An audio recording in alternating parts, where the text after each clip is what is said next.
السلام عليك يا أبا عبد الله وعلى الأرواح التي حلت بفنائك. Ashura, the journey of love.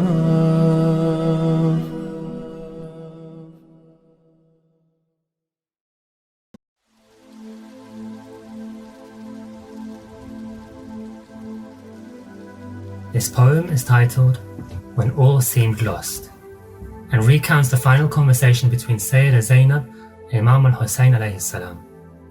When all seemed lost, nobody remained, just bodies remained. No Qasim, no Akbar, just their bloodied remains. No Abbas, no Askar, just their bodies there slain. When all seemed lost, and all that could be heard was Zuljanah's trot. Clip, clap, clop. Clip, clap, clop over ground that was soft.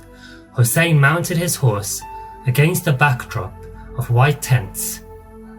He knew that this was where this fight ends. But just as he was about to leave, he heard a voice that was quite tense. Mahlan, mahla, ya ibn Zahra, mahlan, mahla, ya ibn Zahra. When all seemed lost, the children of Ali faced up. On one side Hussein, and on the other, Zainab. This would be their final moment, a potent mix of love and loss. She remembers the last words of her mother, said to her in trust. Don't forget to kiss the chest that will turn to dust. Kiss the neck before the dagger does. So Zainab kisses the throat of Hussein. X marks the spot. X marks the exact spot where the dagger would penetrate the neck and execute the son of Zahra. The same spot the soul would use after the final exhale to exit this world.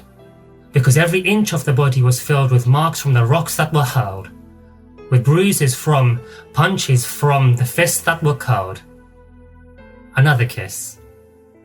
This one upon the blessed chest, upon which an excess of horses would press their hooves with all the might they possessed. Hooves that had been sharpened, hooves that had been honed, hooves that had been trained to extinguish all traces of flesh and bone. A few minutes later, when all seemed lost, Zainab saw a face that shone and glittered. Her brother, holding Dhul-Fiqar, which brightly glimmered, fatal blow after fatal blow delivered against the sons of the one who tried to bite a liver, until suddenly, all was still. And Zainab stood upon the hill and watched a scene that was truly harrowing, her eyes narrowing, as Hussein's body fell to the ground like a sparrow killed. How would she embrace her brother when every inch of him had an arrow in? If I could ask, I'd ask, Ya Zainab, what did you see? And she'd say acutely that she saw corpses mangled beyond recognition, and horses conditioned to trample bodies to dust. Yet by her own admission, she never doubted that her Lord was just. So I'd ask again, what else did you see? And she'd respond, Nothing but beauty. Later, in this land far from home, when all seemed lost, Zainab would take the reins, surrounded by flames, and as all around her, women and children exclaimed, and horror framed their faces with dire expression. This fire's aggression would cause blazes to explode in all the places, and all the spaces they ran to from the enemy's vile oppression.